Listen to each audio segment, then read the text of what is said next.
Hello student, स्वागत है आपका हमारे कृष्णा अकेडमी यूट्यूब चैनल पर। आप कैसे हैं? आप अच्छे होंगे मैं समझता हूँ। आज उस दिन हमने पढ़ा था पार्ट फर्स्ट में कि कितने प्रकार की रिएक्शन होती है, केमिकल इक्वेशन के बारे में जाना था और कितने प्रकार की फिर रिएक्शन होती हैं। तो दो रिएक्शन मुख्यतः छूट गई थी, एक डिस्प्लेसमेंट रिएक्शन और एक डबल डिस्प्लेसमेंट। आज इनको जानेंगे और इसके बाद क्लोराइड एसिडिटी को लेकर के पूरा चैप्टर खत्म करेंगे। और इसके बाद हम देखते हैं कि डिस्प्लेसमेंट रिएक्शन क्या होती है।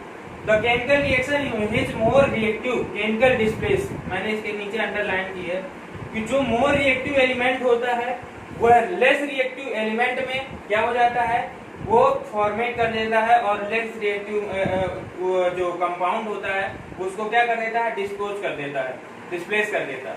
तो ये हमारी होती है डिस्प्लेसमेंट रिएक्शन। जैसे हमने लिया है फेरिक प्लस कॉपर सल्फेट ले लिया है, तो ये क्या किया है, कॉपर जो फेरिक है वो मोर रिएक्टिव एलिमेंट है और दो कॉपर को क्या कर दिया है, लेस रिएक्टिव एलिमेंट है। जैसे हम रिएक्शन ऑफ सीरीज पढ़ेंगे पीरियोडिक टेबल में तो हमें पता चल जाएगा कौन सा लेस रिएक्टिव एलिमेंट होता है और कौन सा मोर रिएक्टिव एलिमेंट होता है। तो हमारा जो अभी इतना ही जान लेते हैं कि हमारा जो फेरिक होता है मोर रिएक्टिव होता है और जो हमारा कॉपर होता है लेस रिएक्टिव होता है। तो ये क्या कर दिया, यहाँ पे हमारा कॉपर सल्फेट था, यहाँ पे फेरिक सल्फेट बना लेता। तो इसका मतलब है कि ये इसने मोर रिएक्टिव था इसलिए इसको डिस्प्लेस कर दिया। अब जैसे हम देखते हैं डिपोजिशन ऑफ द कॉपर और जिंक का देखते हैं, तो हम एक टेस्ट ट्यूब लेते हैं, इसमें एक आयरन नॉइल डाल देते हैं और कॉपर सोल्यूशन होता है।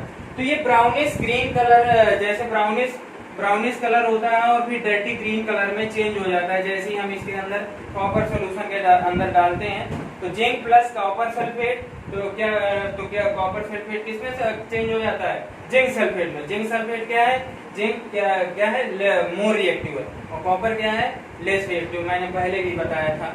तो ये हमारा है। तो अब ये आता है double displacement reaction. Double displacement reaction क्या होते हैं, जब आपस में जो आयंस होते हैं इंटरचेंज करते हैं।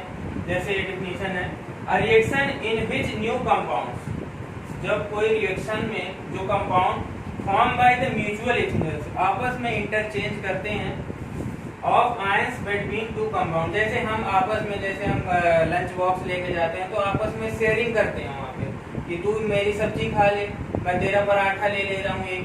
तो इस तरह का जैसे डबल डिस्प्लेसमेंट रिएक्शन, जब दो लोगों के बीच में म्यूचुअल या दो कंपाउंड के बीच में डिस्प्लेसमेंट या आयनों का इंटरचेंज होता है, ये किसी ये अपना आयन दूसरे को दे देता है, दूसरा उसको दूसरे को पहले को दे देता है। तो इस प्रकार के कंपाउंड जो होते हैं डबल डिस्प्लेसमेंट रिएक्शन कहलाती है। जैसे सोडियम सल्फेट है और बेरियम क्लोराइड है, और जैसे ही इनके हम म्यूचुअल एक्सचेंज हो जाता है, रिएक्शन कराते हैं, तो यही बेरियम क्लोराइड किसमें चेंज हो जाता है, बेरियम सल्फेट में चेंज हो जाता है, और हमारा जो सोडियम सल्फेट है वो हमारा सोडियम क्लोराइड में। तो इसका जो SO4 सल्फेट आयन और क्लोराइड आयन जो क्या है, चेंज होकर के सोडियम के साथ और बेरियम सल्फेट के साथ क्रिया करके अलग अलग से एक्सचेंज कर लेते हैं। यही क्या कहलाता है, डबल डिस्प्लेसमेंट रिएक्शन। तो ये हो गई हमारी डबल डिस्प्लेसमेंट रिएक्शन। ऑक्सीडेशन और रिडक्शन के बारे में हम जानेंगे, ऑक्सीडेशन क्या होता है और रिडक्शन क्या होता है।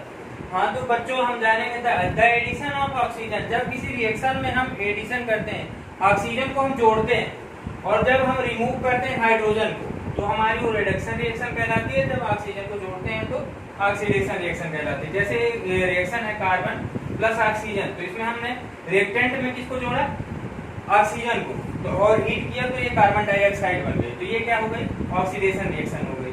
अब जैसे ही हमने मोनोकार्बन ऑक्सीजन में हाइड्रोजन के साथ हाइड्रोजन ऐड किया रिएक्टेंट में, तो यही क्या कहना, यही जो क्या होगा, हाइड्रोजन को हम जैसे ही रिएक्टेंट में ऐड करते हैं तो ये हमारी रिडक्शन रिएक्शन कहलाती है। अब इनका दोनों का साझा रूप क्या है, जैसे हाइड्रोजन यहाँ पे क्या हो रहा है, ऑक्सीजन ऐड हो रहा है, तो ये हमारी ऑक्सीडेशन रिएक्शन हो गई।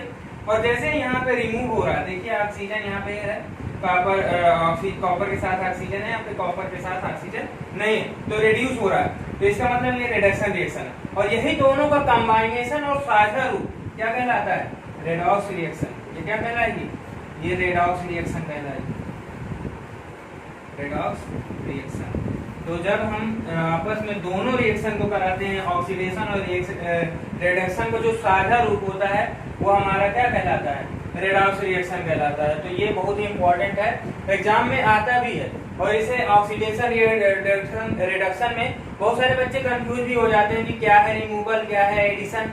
तो जब ऑक्सीजन ऐड करे तो ऑक्सीडेशन, और जब रिएक्टेंट में हाइड्रोजन ऐड हो तो वो होगी रिडक्शन रिएक्शन। तो इस तरह से ये ऑक्सीडेशन, और जब दोनों एक ही रिएक्शन में दोनों ही रिएक्टेंट पाए जाए ऑक्सीडेशन रिएक्शन, तो उसे हम रेडॉक्स रिएक्शन कहते हैं। तो मैं समझता हूँ कि आपको ये समझ में आया होगा।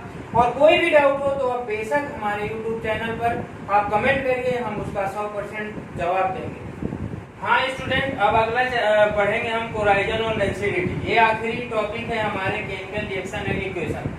हम देखते हैं कोराइजन होता क्या, इसको रस्टिंग ऑफ आयरन भी कहते हैं, आगे चल के पढ़ोगे आप। और बहुत बढ़िया कोराइजन, जैसे हम देखते हैं हमारा घर का मटेरियल, कोई भी इक्विपमेंट होता है आयरन का होता है, तो उसको हम छत पे डाल आते हैं, आपने देखा होगा। तो वो धीरे धीरे क्या होता है, उसमें मॉइस्चर हो जाता है। जैसे हमारा वातावरण मॉइस्चर होता है, कभी कभी जैसे पानी की बारिश भी होती है, तो क्या होता है उसमें धीरे धीरे क्या होता है, metal expose, moisture, air, acid, कई सम ऑफ द लेयर, उसके ऊपर एक ब्राउन कलर की लेयर जमता है। आपने देखा होगा ऊपर रॉड जो छत वत में पड़े रहते हैं हमारे घर, तो हुई द वीकनेस, वो क्या हो जाते हैं, कमजोर हो जाते हैं। And to metal, to hence the metal said to be corroded, तो यही क्या कहलाता है, हमारा कोरोडेड कहलाता है, ब्राउनिश कलर हो जाता है। और उसका ये एक कभी कभी हो जाता है, एक नंबर का क्वेश्चन भी आता है कि जब किसी कोराइजन या रस्टिंग मेटल में जब जंग लग जाती है, उसको जंग लगना भी कहते हैं, जंग लग जाती है, तो क्या उसका वेट बढ़ता है या घटता। बहुत बार क्वेश्चन कंपटीशन में भी आया। तो उसका जब भी हमारा मॉइस्चर से उसमें कोराइजन होता है तो उसका वेट बढ़ जाता है, हमें ये सदैव याद रखना है, उसका वेट क्या हो जाता है, बढ़ जाता है। तो ये क्या कहलाता है, कोराइजन कहलाता है।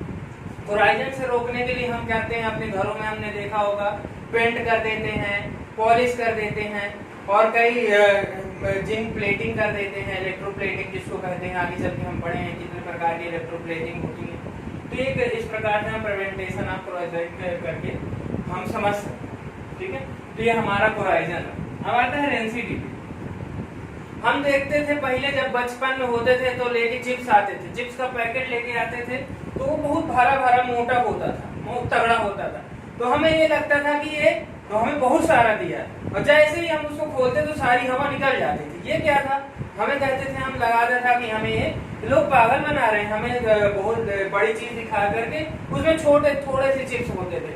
उसका मतलब ये नहीं होता था बच्चों। उसको हम क्या करते थे, उसको बचाने के लिए उसमें हम नाइट्रोजन गैस भरते थे। क्यों भरते थे, क्योंकि वो हमारा क्रिस्पी बना रहे, इसलिए क्रिस्पी बना रहे। इसी को हम कहते हैं सेरेंसिडिटी, हिंदी में कहते हैं संक्षारण।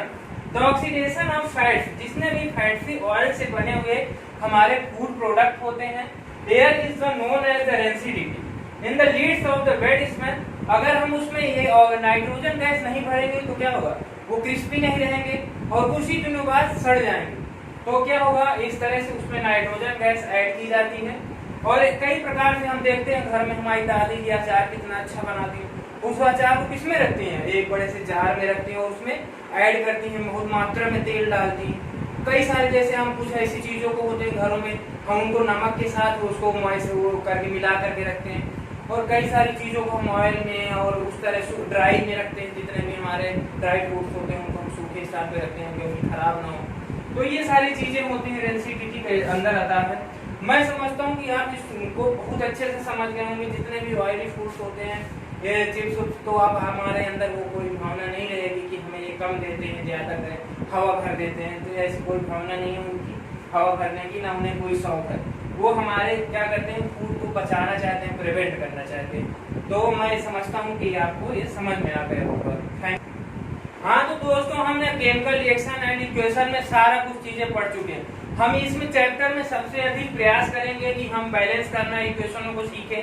अगर बैलेंस करना नहीं आ रहा, ये कभी कभी हीट एंड रन मेथड और स्टेप मेथड बहुत आता है। स्टेप मेथड में बच्चे क्या होते हैं, 2 ही स्टेप में खत्म कर देते हैं, ऐसा नहीं होता। हम एक एक मॉलिक्यूल को लेते हैं। तो हम इस चैप्टर को आज यहीं तक समाप्त करते हैं और हमारे इस चैनल को सब्सक्राइब करें, लाइक करें, कमेंट करें और अपने वैल्यूएबल जो भी हम जो आपको नहीं बता पाए हों उसको आप हमें बताएं कि सर यहाँ पे आप ये गलती किए हैं या कुछ भी और अच्छे से यहाँ पे और एक्सप्लेन करें। तो आप अपने वैल्यूएबल कमेंट हमें जरूर दें, जिससे हम आगे चल के हमारा मनोबल बढ़े और आगे हम ऐसे ही वीडियो आपके लिए बनाते रहें, जिससे हमारा मनोबल बढ़ता रहे और आप अच्छा से अच्छा नॉलेज ले पाएं। Thank you.